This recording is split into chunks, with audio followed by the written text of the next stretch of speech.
جی ہاں، سورۃ القصص 20واں پارہ 8ویں رکوع کی آیت نمبر 46۔ 20واں پارہ 8واں رکوع آیت نمبر 46۔ وما کنت بجانب الطور، وما کنت بجانب الطور، یہاں سے مل گیا 7ویں اور 8ویں رکوع کے درمیان میں 20واں رکوع 20واں پارہ۔ اعوذ باللہ من الشیطان الرجیم، بسم اللہ الرحمن الرحیم۔ وما كنت بجانب الطور اذ نادینا ولکن رحمتا، ولکن نون پر جزم ہے، را پر شد ہے، تو جزم والا حرف اگلے شد والے حرف کے اندر داخل ہو کر ختم ہو گیا۔ وَلَٰكِن رَحْمَةً مِّن رَبِّكَ، یہاں بھی پھر من کی نون نہیں پڑھیں گے، مِّن رَبِّكَ۔ وَلَٰكِن رَحْمَةً مِّن رَبِّكَ لِتُنذِرَ قَوْمًا مَّا أَتَاهُم مِّن نَّذِيرٍ مِّن قَبْلِكَ لَعَلَّهُمْ يَتَذَكَّرُونَ۔ پچھلی دو آیتیں ملا کر یہ مضمون چل رہا ہے کہ اللہ تبارک و تعالی نے جو رسول پاک صلی اللہ علیہ وسلم کو نبی برحق بنا کر بھیجا تھا، اس کے کچھ دلائل اور آپ کی نبوت کی صداقت کا تذکرہ چل رہا ہے۔ تو جہاں یہ بیان ہوا وما کنت بجانب الطور، اللہ تعالیٰ نے فرمایا اور نہ اے میرے حبیب آپ اس وقت طور کے کنارے موجود تھے جب ہم نے موسیٰ کو پکارا تھا، یعنی موسیٰ علیہ السلام کو جب اللہ تعالیٰ نے پکارا، پھر ان کے ساتھ اللہ تعالیٰ ہم کلام ہوئے، اور حضور پاک صلی اللہ علیہ وسلم نے لوگوں کو بتایا کہ موسیٰ علیہ السلام کوہ طور پر گئے، اللہ سے ہم کلامی ہوئی۔ اللہ تعالیٰ فرما رہے کہ میرے حبیب آپ یہ جو لوگوں کو بتا رہے ہیں کوہ طور کے بارے میں، موسیٰ علیہ السلام کی ہم کلامی کے بارے میں، جب ہماری ہم کلامی ہو رہی تھی اس وقت آپ موجود تو نہیں تھے۔ جب آپ موجود نہیں تھے تو ان مشرکین مکہ کو سوچنا چاہیے تو پھر آپ کے پاس یہ معلومات کہاں سے آئی ہیں؟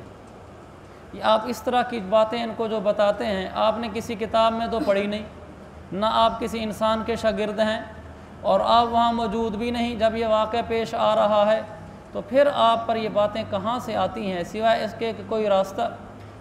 کے کوئی راستہ نہیں کہ آپ کے اوپر وحی آتی ہے، اللہ آپ کو بتاتا ہے، لہذا یہ آپ کے نبی ہونے کی علامت ہے۔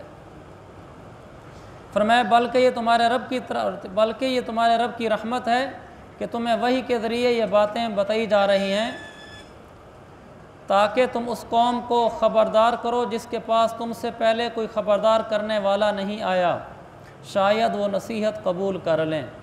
رسول پاک صلی اللہ علیہ وسلم مشرکین مکہ کو خبردار کرتے تھے، آپ سے پہلے ان کے پاس کوئی نبی نہیں آیا تھا، کیونکہ موسیٰ علیہ السلام کو آئے ہوئے بہت عرصہ گزر چکا تھا، عیسیٰ علیہ السلام کو آئے ہوئے بہت عرصہ گزر چکا تھا، اس کے بعد رسول پاک صلی اللہ علیہ وسلم کی آمد تک کوئی نبی نہیں آیا تھا۔ عیسیٰ علیہ السلام کے درمیان اور حضور علیہ السلام کے درمیان چونکہ ایک لمبی مدت گزری مشرکین مکہ پر جس میں ان کے پاس کوئی نبی نہیں آیا، اس کی طرف اشارہ ہے کہ تم سے پہلے کوئی خبردار کرنے والا نہیں آیا۔ آگے فرمایا وَلَوْلَا أَن تُصِيبَهُم مُصِيبَةٌ، اوپر چھوٹا سا میم لکھا ہوا ہے تو اس کا مطلب یہ ہوتا ہے کہ یہاں میم پڑھنا ہے، مصیبتم بما قدمت ایدیہم فیقولوا ربنا لولا ارسلت الینا رسولا فنتبع آیاتک ونکون من المؤمنین، اور تاکہ جب ان لوگوں پر ان کے اپنے ہاتھوں کی وجہ سے، اپنے ہاتھوں کے اعمال کی، اپنے ہاتھوں کے کرتوت کی وجہ سے کوئی مصیبت آئے تو وہ یہ نہ کہہ سکیں کہ ہمارے پروردگار آپ نے ہمارے پاس کوئی رسول کیوں نہیں بھیجا کہ ہم آپ کی آیتوں کی پیروی کرتے اور ایمان والوں میں ہم بھی شامل ہو جاتے۔ اللہ تعالیٰ حجت تام کر رہا ہے کہ رسول پاک صلی اللہ علیہ وسلم کو بھیج کر مشرکین مکہ پر مہر گویا کہ لگا دی کہ آپ کو سمجھانے والا، خبردار کرنے والا آیا ہے، اس کے باوجود آپ خود ہدایت پر نہیں آ رہے۔ قیامت والے دن یہ مشرکین مکہ یہ نہیں کہہ سکیں گے کہ ہمارے پاس آیا کوئی نہیں تھا، آیا تو تھا لیکن ان لوگوں نے مانا نہیں تھا۔ فلما جاءهم الحق من عندنا قالوا لولا اوتی مثل ما اوتی موسى اولم يكفروا بما اوتی موسى من قبل قالوا سحران تظاهرا وقالوا انا بكل كافرون۔ جب ان کے پاس ہماری طرف سے حق آ گیا، یعنی مشرکین مکہ کے پاس، تو کہنے لگے اس پیغمبر کو اس جیسی چیز کیوں نہیں دی گئی جیسی موسیٰ علیہ السلام کو دی گئی تھی۔ مراد یہ تھا، وہ کافر اعتراض کرتے تھے کہ جس طرح موسیٰ علیہ السلام کو قرآن ایک دم اکٹھا دے دیا گیا، تورات، موسیٰ علیہ السلام کو جس طرح تورات اکٹھے دے دی گئی تھی، اسی طرح حضور علیہ السلام کے اوپر اعتراض کرتے تھے کہ آپ کو قرآن اکٹھا کیوں نہیں دیا گیا۔ اس سے پتہ چلا کہ آپ نبی نہیں ہیں، اس لیے کہ موسیٰ علیہ السلام کو تو اکٹھا ملا تھا، آپ کو تھوڑا تھوڑا مل رہا ہے، تو یہ قرآن نہیں ہے۔ اللہ نے فرمایا ان کا اعتراض تو یہی زائل ہو جاتا ہے، جو چیز ان کے پاس آئی تھی، یعنی موسیٰ علیہ السلام کے اوپر جو قرآن اترا تھا اس کو انہوں نے مانا تھا۔ یہ مشرکین مکہ اس تورات کا بھی انکار کرتے تھے۔ اللہ نے فرمایا کہ اچھا ٹھیک ہے، میں نے اپنے نبی پر قرآن کو اکٹھے نہیں اتارا اور تمہارے خیال میں آسمانی کتاب نہیں ہے۔ موسیٰ علیہ السلام کے اوپر تورات کو اکٹھے اتارا تھا، تمہارے نزدیک کو آسمانی کتاب ہے، لہذا قرآن بھی ویسا ہونا چاہیے تھا۔ چونکہ قرآن ویسا نہیں ہے تورات کی طرح، یعنی اکٹھے ایک دم نہیں اترا، لہذا ہم اس کو حق کتاب نہیں مانتے۔ اللہ نے فرمایا تو پھر تورات کو تم نے کون سا حق مانا تھا؟ تم نے تو تورات کا بھی انکار کر دیا تھا۔ اس سے پتہ چلا کہ صرف نری ضد ہے اور کچھ بھی نہیں ہے۔ اس پر اللہ تعالیٰ نے فرمایا حالانکہ جو چیز موسیٰ علیہ السلام کو دی گئی تھی، کیا انہوں نے پہلے ہی اس کا انکار نہیں کر دیا تھا؟ انہوں نے کہا تھا کہ یہ تو دونوں جادو ہیں جو ایک دوسرے کی تائید کرتے ہیں اور ہم ان میں سے ہر ایک کے منکر ہیں۔ یہ دونوں جادو ہیں، اس کی کئی تفسیریں ہیں۔ ایک تفسیر یہ کہ موسیٰ علیہ السلام اور ہارون علیہ السلام مراد ہیں، کہ ان کے پاس موسیٰ علیہ السلام آئے، یعنی ان کافروں کے پاس، اگرچہ مشرکین مکہ سے پہلے آئے تھے لیکن اس زمانے کے کافروں کے پاس آئے موسیٰ علیہ السلام، انہوں نے انکار کر دیا۔ ہارون علیہ السلام کا بھی انکار کر دیا، ان پر آسمانی کتاب اتری تورات، ان کا بھی انکار کر دیا۔ تو ان کافروں کا وتیرہ یہ ہے کہ انکار کر دیتے ہیں، بعد میں بے جا اعتراضات کرتے ہیں۔ اللہ تعالیٰ نے فرمایا قل، آپ ان سے کہیں فَأْتُوا بِكِتَابٍ مِّنْ عِنْدِ اللَّهِ هُوَ أَهْدَىٰ مِنْهُمَا أَتَّبِعْهُ إِن كُنتُمْ صَادِقِينَ۔ میرے پیغمبر آپ ان سے کہیں اچھا اگر تم سچے ہو تو اللہ کے پاس سے کوئی اور ایسی کتاب لے آؤ جو ان دونوں سے زیادہ ہدایت پر مشتمل ہو، میں اس کی اتباع کر لوں گا۔ اگر تم یہ سمجھتے ہو کہ قرآن سچی کتاب نہیں ہے تو پھر ایسا کر لو کہ تم لے آؤ ایک کتاب جو تورات سے بھی زیادہ ہدایت والی ہو اور قرآن سے بھی زیادہ ہدایت والی ہو، تم لے آؤ اس سے زیادہ اچھی کتاب۔ تو اللہ کے نبی نے کہا پھر میں تمہاری مان لوں گا۔ تم قرآن جیسی کتاب لانا تو درکنار قرآن جیسی ایک آیت بھی نہیں بنا کر لا سکتے، اور پھر تم قرآن کا بھی انکار کرتے ہو اور تورات کا بھی انکار کرتے ہو۔ لہٰذا وہی بات جو میں نے پہلے بھی عرض کی تھی قرآن کے لحاظ سے، کہ یہ جو کافروں کا انکار تھا قرآن کو نہ ماننے کا، اس کی وجہ یہ نہیں تھی کہ ان کو واقعی شک تھا کہ نبی سچا ہے کہ نہیں ہے، قرآن سچا ہے کہ نہیں ہے، بلکہ بات یہ تھی کہ انہوں نے دلوں میں عزم کر رکھا تھا کہ ہم نے قرآن کو سچا ماننا ہی نہیں ہے۔ اور قرآن کہتا نا کہ اگر یہ آسمان سے گرتا ہوا دیکھ بھی لیں کوئی صحیفہ تو یہ کہیں گے نہیں، کوئی آسمان کا ٹکڑا نیچے آیا ہے، بالکل صاف مکر جائیں گے۔ اور اگر کل ما بہم الموتى، اگر مردے قبروں سے اٹھ کر ان کافروں سے بات کرنا شروع کر دیں کہ واقعی مرنے کے بعد ایک زندگی ہے، یہ پھر بھی نہیں مانیں گے، یہ کہیں گے جادو ہوا پڑا ہے۔ تو اللہ تعالیٰ نے فرمایا کہ میرے پیغمبر آپ تسلی رکھیں، یہ جو مشرکین مکہ آپ کی نبوت کا انکار کرتے ہیں، اس کی وجہ صرف اور صرف ہٹ دھرمی ہے اور اس کے علاوہ اور کچھ بھی نہیں ہے۔ ورنہ قرآن تو ایسی چیز ہے کہ کافر بے خود ہو کر اس کی حقانیت کا قائل ہو جاتا ہے۔ پھر آگے فرمایا فَإِن لَّمْ يَسْتَجِيبُوا، اس کو لم پڑھنا ہے، پھر وہی قاعدہ جو تھوڑی دیر پہلے عرض کیا، نون پر جزم ہے اور لام پر شد ہے، تو جزم والا حرف شد والے حرف کے اندر جا کر بالکل ختم ہو جائے گا، تو لہذا نون یہاں سے ختم ہو جائے گا۔ فَإِن لَّم، فا کے بعد الف کے نیچے زیر ہے اور آگے لام ہے،